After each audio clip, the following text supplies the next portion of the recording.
Your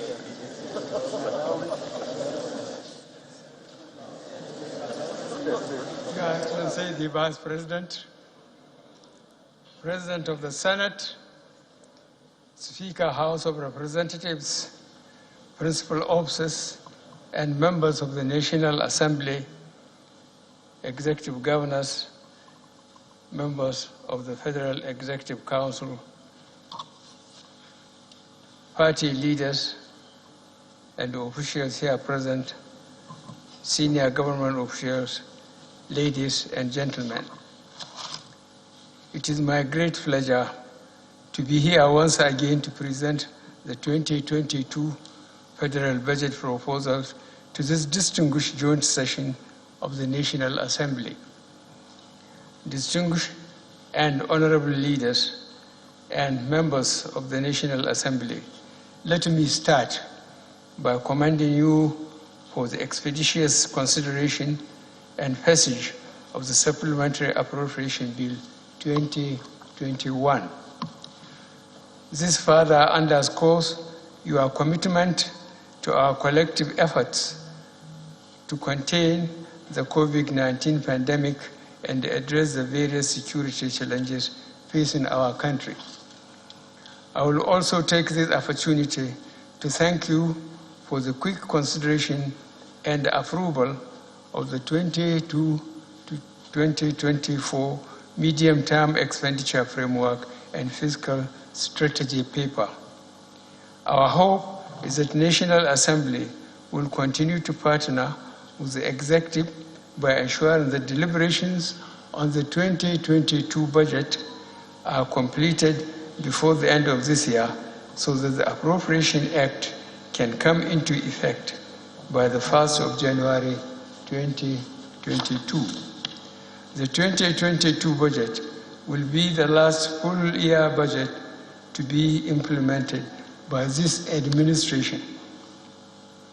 We designed it to build on the achievements of previous budgets and to deliver on our goals and aspirations as will be reflected in our soon-to-be launched National Development Plan of 21 to 2025. Distinguished senators and honorable members, in these normal times, I made use of this opportunity to provide an overview of global and domestic developments in the current year, a summary of our achievements and our plans for the next fiscal year. However, these are exceptional times. The grim realities of COVID-19 and its lethal variants are still upon us. From president to pauper, the virus does not discriminate. This is why our country still maintains its COVID-19 guidelines and protocols in place to protect its citizens and stop the spread of this disease. Over the past few days, we have consulted with the Presidential Steering Committee on COVID-19 and the leadership of the National Assembly on how best to present the 2022 budget proposal, keeping in mind the deep-rooted traditions in place and the guidelines for safe mass gatherings. We ultimately decided that the most responsible and respectful approach was to hold a shorter than usual gathering while allowing the Honorable Minister of Finance, Budget and National Planning to provide fuller details of our proposals in a smaller event.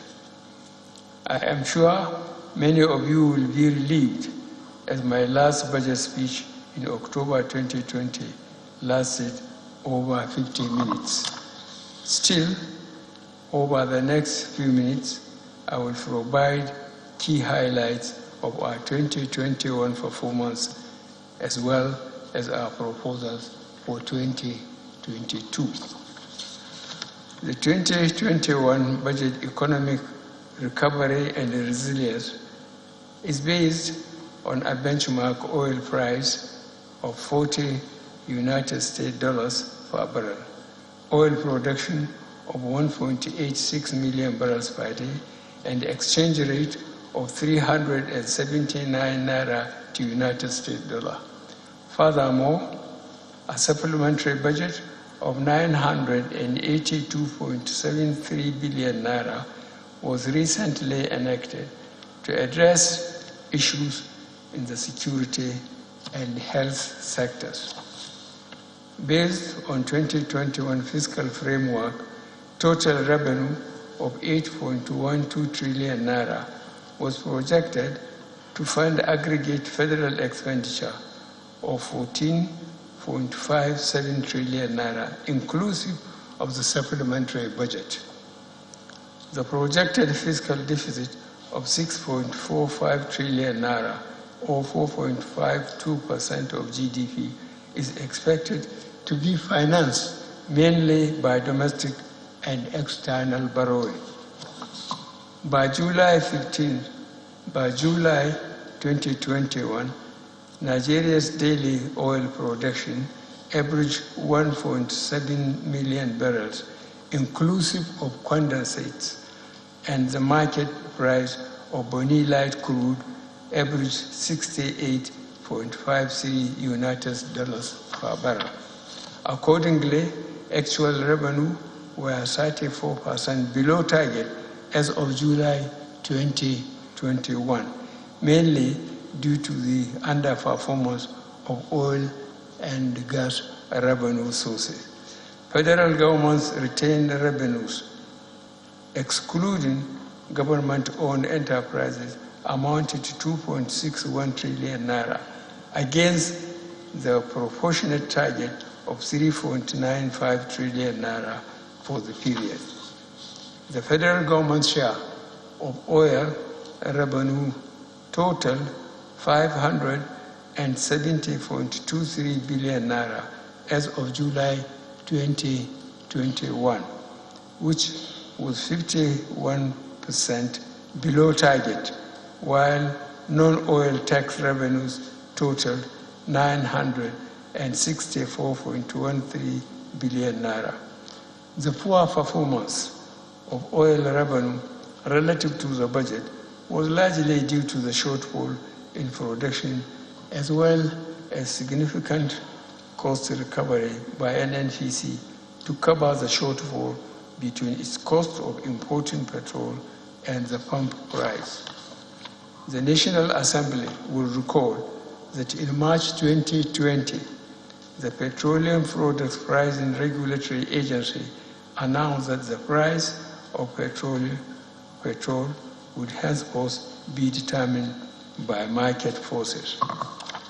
However, as a combination of rising crude oil prices and exchange rate combined to push the price above the hitherto regulated price of 145 naira per litre, opposition against the policy of price deregulation hardened on the part of labor unions in particular. The government had to suspend further upward price adjustments while engaging labor on the subject. This petrol subsidy significantly eroded revenues that should have been available to fund the budget. On the positive note, we surpassed the non-oil taxes target by 7% in aggregate. The sustained improvement in non-oil taxes indicates that some of our revenue reforms are yielding positive results. We expect further improvement in revenue collections later in the year as more cooperative entities file their tax returns and we accelerate the implementation of our revenue reforms. We have stepped up implementation of the strengthened framework for performance management of government-owned enterprises with a view to improve their operational efficiencies, revenue generation, and accountability. The 50% cost-to-income ratio imposed on the government-owned enterprises in the Finance Act 2020 has contributed significantly to rationalizing wasteful expenditures by several government-owned enterprises and enhance the level of operating surpluses to be transferred to the Consolidated Revenue Fund. I solicit the cooperation of the National Assembly in enforcing the cost-to-income ratio and other prudential guidelines during your consideration of the budget proposals of the government-owned enterprises, which I am also laying before you today. On expenditure side, as at the end of July 2021, a total of 60.79 trillion naira had been spent as against the prorated expenditure of 7.91 trillion naira. Accordingly, a deficit of 4.17 trillion naira was recorded as at the end of July 2021. The deficit was financed through domestic borrowing. Despite our revenue challenges, we have consistently met our debt service commitments. We are also up to date on the payment of staff salaries, statutory transfers, and overhead costs. As at 4th of October 2021, a total of 1.732 trillion naira had been released for capital expenditure. I am pleased to inform you that we expect to fund MDA's capital budget fully by the end of fiscal year 2021. Capital releases thus far have been prioritized in favor of critical ongoing infrastructural projects in the power, roads, rail, agriculture, health, and education sectors. We have made progress in the railway projects connecting different parts of the country. I am glad to report that the Lagos-Ibadan line is now completed and operational. The Abuja-Kaduna line is running efficiently. The Itape-Ajakuta rail line was finally completed and commissioned over 30 years after its initiation.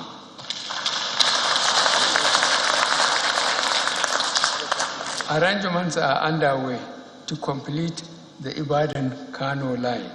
Also, work will soon commence on the Port Harcourt-Maiduguri line and Calabar-Lagos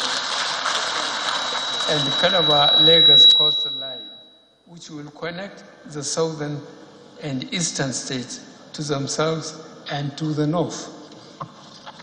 Progress is also being made on several power generations, transmission, and distribution projects, as well as off-grid solutions, all aimed towards achieving the national goal of optimizing power supply by 2025.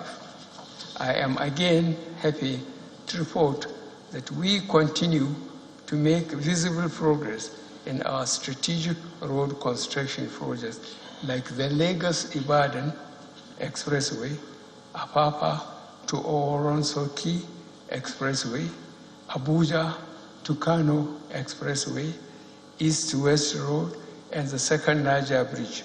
We hope to commission most of these projects before the end of tenure in 2023.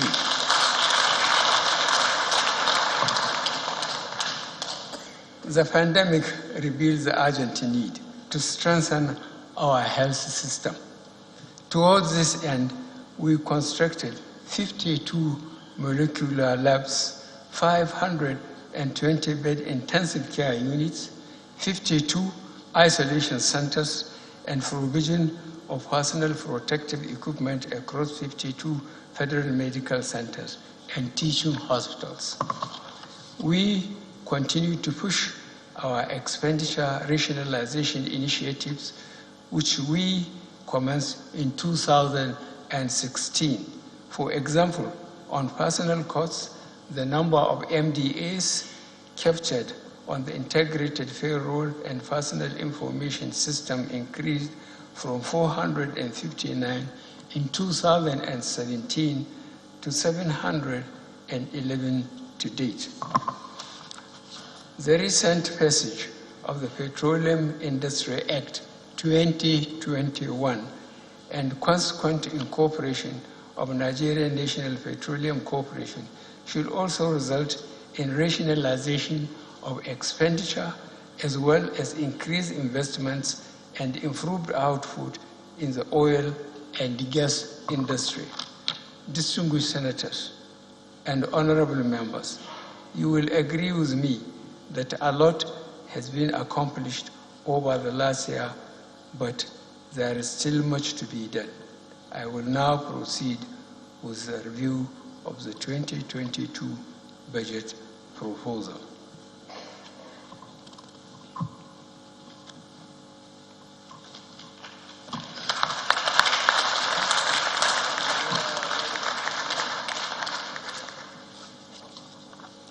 The allocation of MDAs were guided by the strategic objectives of the National Development Plan of 2021 to 2025, which are A, diversifying the economy with robust MSME growth, B, investing in critical infrastructure, C, strengthening security and ensuring good governance, D, enabling a vibrant, educated, and healthy populace, E, reducing poverty, and F, minimizing regional, economic, and social disparities. The 2022 appropriation, therefore, is a budget of economic growth and sustainability. Defense and internal security will continue to be our top priority. We remain firmly committed to the security of life, property, and investment nationwide. We will continue to ensure that our gallant men and women in the armed forces, police, and paramilitary units are properly equipped, enumerated, and well motivated. The 2022 budget is also the first in our history where MDAs were clearly advised on gender-responsive budgeting.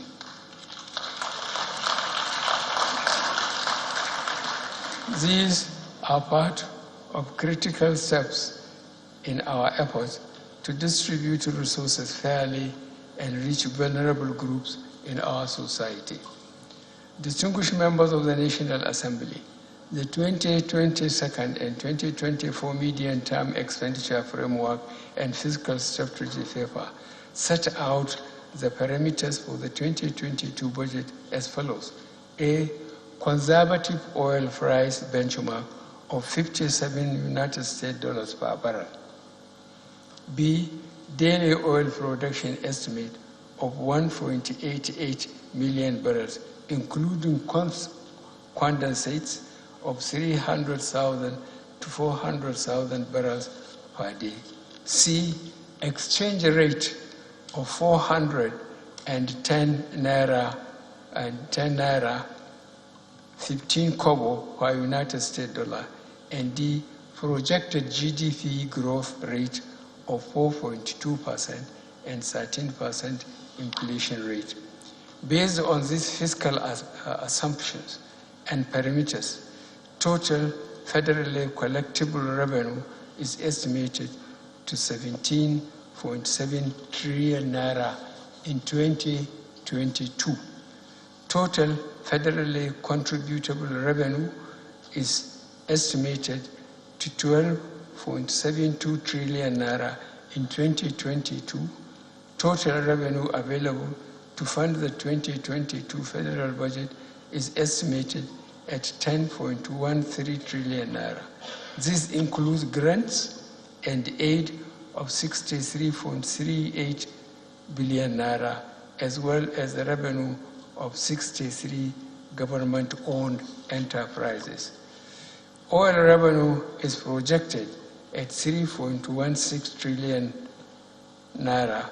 Non-oil taxes are estimated at 2.13 trillion naira, and federal government independent revenues are projected to be 1.82 trillion naira. A total expenditure of 16.39 trillion naira is proposed for the federal government in 2022. The proposed expenditure comprises a statutory transfers of 768.28 billion naira, B, non-debt recurrent costs of 6.8 trillion naira, and C, personnel costs of 4.1 trillion naira. D, pensions, gratuities, and retirees' benefits of 577 billion naira. E, overheads of 792.39 billion naira, and F, capital expenditure of 5.35 trillion naira, including the capital component of statutory transfers. G, debt service of 3.61 trillion naira, and H, sinking fund of 290.71 billion naira to retire certain maturing bonds.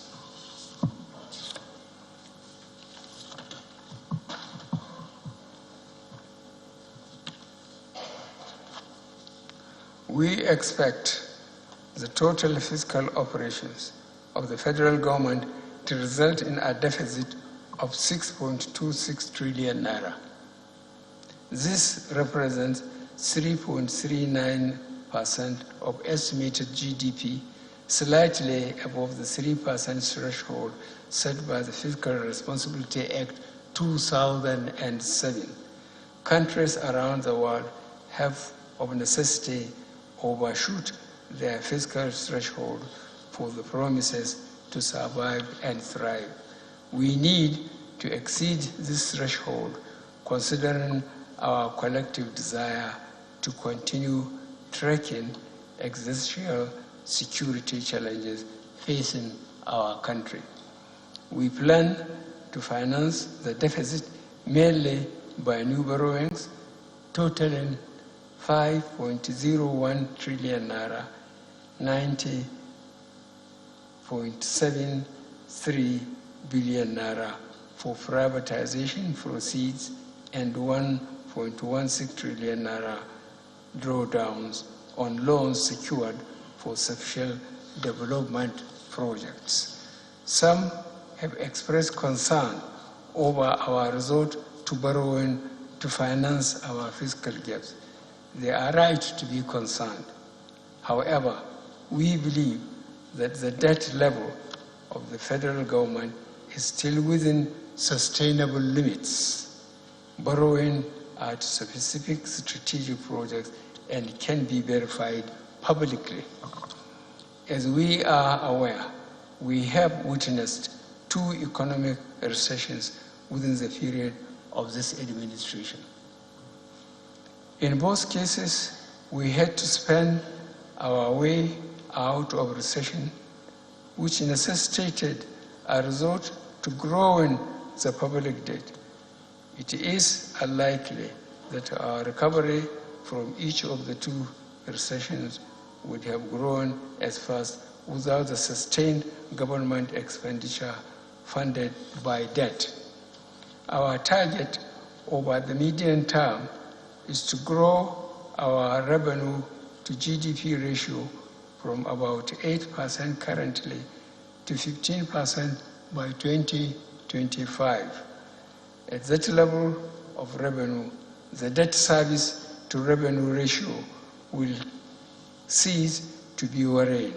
Put simply, we do not have a debt sustainability problem, but a revenue challenge which we are determined to tackle to ensure our debt remain sustainable.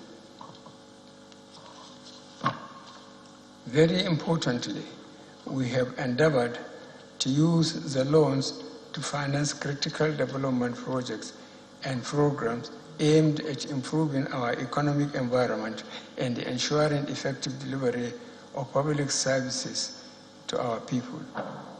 We focused on A, the completion of major road and rail projects, B, the effective implementation of power sector projects, C, the provision of potable water, D, construction of irrigation infrastructure and dams across the country, and E, critical health projects such as the strengthening of national emergency medical services and the ambulance system, procurement of vaccines, polio eradication, and upgrading primary health care centers across the 6 geopolitical zones.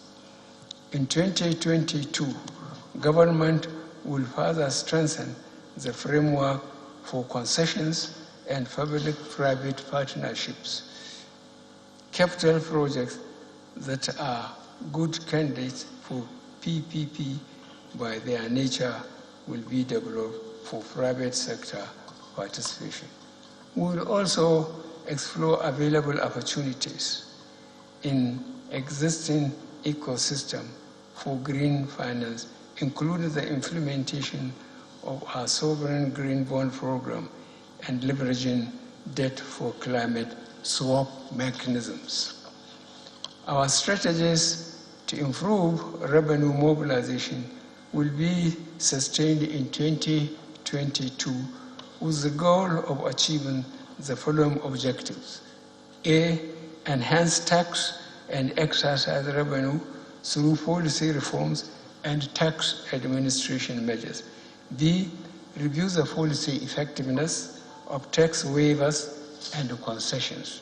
C, boost customs revenue through the e-customs and single window initiatives. And D, safeguard revenues from oil and gas sector. Distinguished senators and honorable members, I commend you for passage of the Petroleum Industry Act 2021. It is my hope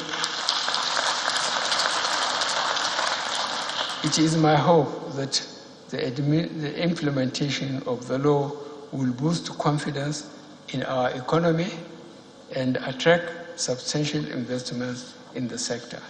In line with our plan to accompany annual budget with finance bills, partly to support the realization of fiscal projections, current tax and fiscal laws are being reviewed to produce a draft finance bill 2022. It is our intention that our ongoing consultations are completed. The finance bill would be submitted to the National Assembly to be considered alongside the 2022 appropriation bill. Mr. Senate President, Mr. Speaker, distinguished honorable members of the National Assembly, this speech would be incomplete without commending the immense patriotic and collective support of the National Assembly in the effort to deliver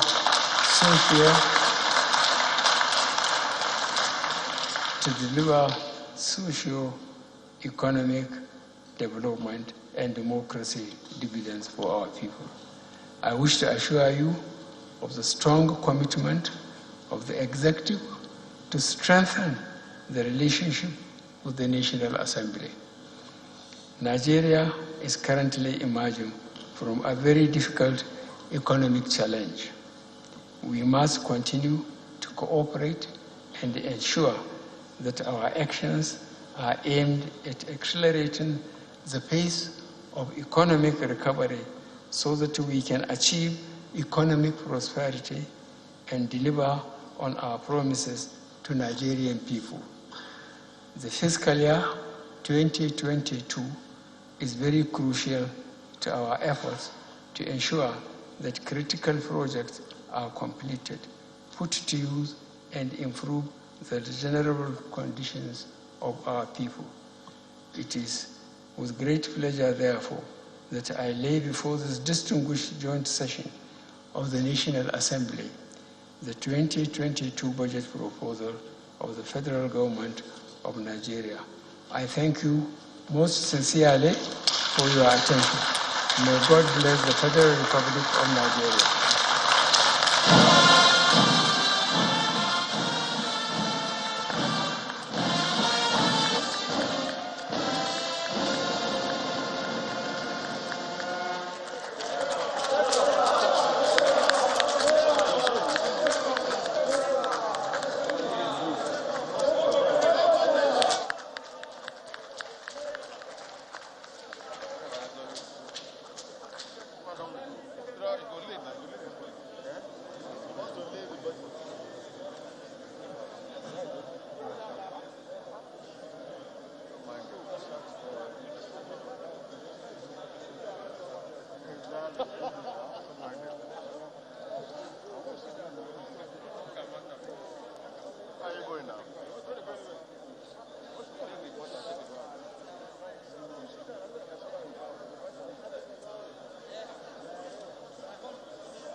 Hello and welcome.